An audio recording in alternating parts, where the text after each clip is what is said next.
It's a beautiful place physically, it's a beautiful place culturally, and it's a beautiful place spiritually, and visitors can come and experience that firsthand.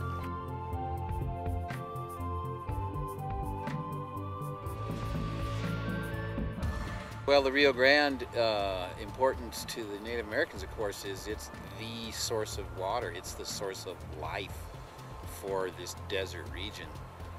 People had a very, very tough time when it came to water.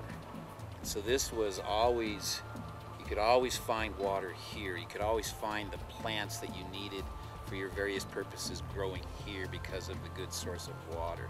This is the lifeblood of New Mexico and remains so today in modern times. The Rio Grande is a major flyway for many, many different species, especially ducks and geese, which means that it's a favorite hunting grounds for the birds of prey.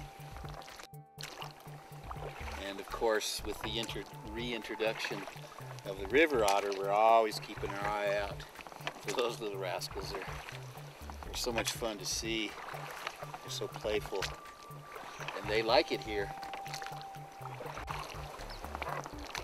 And just like all species in New Mexico, pretty much everything almost was extirpated, at least, decimated by the late 1800s, early 1900s, because there was no concern for the wildlife. Everybody's here, trying to survive, trying to make a buck, especially when the Americans came. That's when the real devastation of the area took place.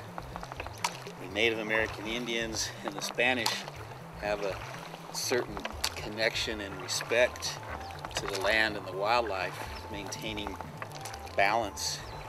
Respect and balance is how things are sustainable. But when the Americans got here, it was all about profit and racism, other less scrupulous motives. And so the hunting really devastated. The elk was wiped out, the bighorn sheep was wiped out, the otters were wiped out, and the beavers were all but wiped out. Extirpated is the word they use, which is, I guess, one step down from extinct. They still exist, but they were not in viable populations.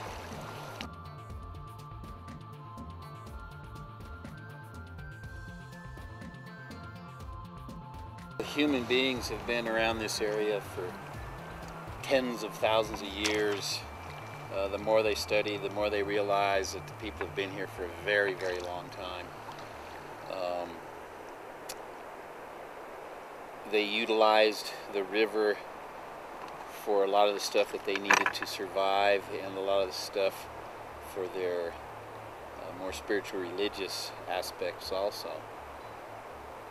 So the villages usually in Taos County especially were not down at the river because it's too rugged. They were up on the side creeks where it was more reasonable, but they would visit the river regularly. So you have the Pueblo culture that lives here and has been here forever, and then you have the Athapascan culture, which visited here regularly, the Utes, Comanche, and Apaches especially. And the idea of further protection of the Rio Grande was brought up, and so the idea of a conservation area, because we realize you have to respect traditional uses. Firewood gathering, hunting, grazing, even some low impact, small scale mining was appropriate in the monument as a conservation area. Didn't really go anywhere for a very, very long time, but it was always in the background. And then they made a big push because Senator Bingaman, who had introduced legislation regarding the same, was retiring. And they figured out, well, this is a perfect time to get this done. Even though the present day Congress is very dysfunctional, it is common, it is customary when somebody of Bingaman's stature and longevity, 30 years, when he retires, they give him some piece of legislation that he is fond of. And he was very fond of the Rio Grande del Norte conservation area and the Columbine Honda Wilderness also. And so there was a renewed effort to get the legislation passed, but when it went before those yahoos that are there now, it totally stalled and it died. And so that's when they realized, well, wait a minute, national monument status doesn't need congressional approval, it just needs a president's signature.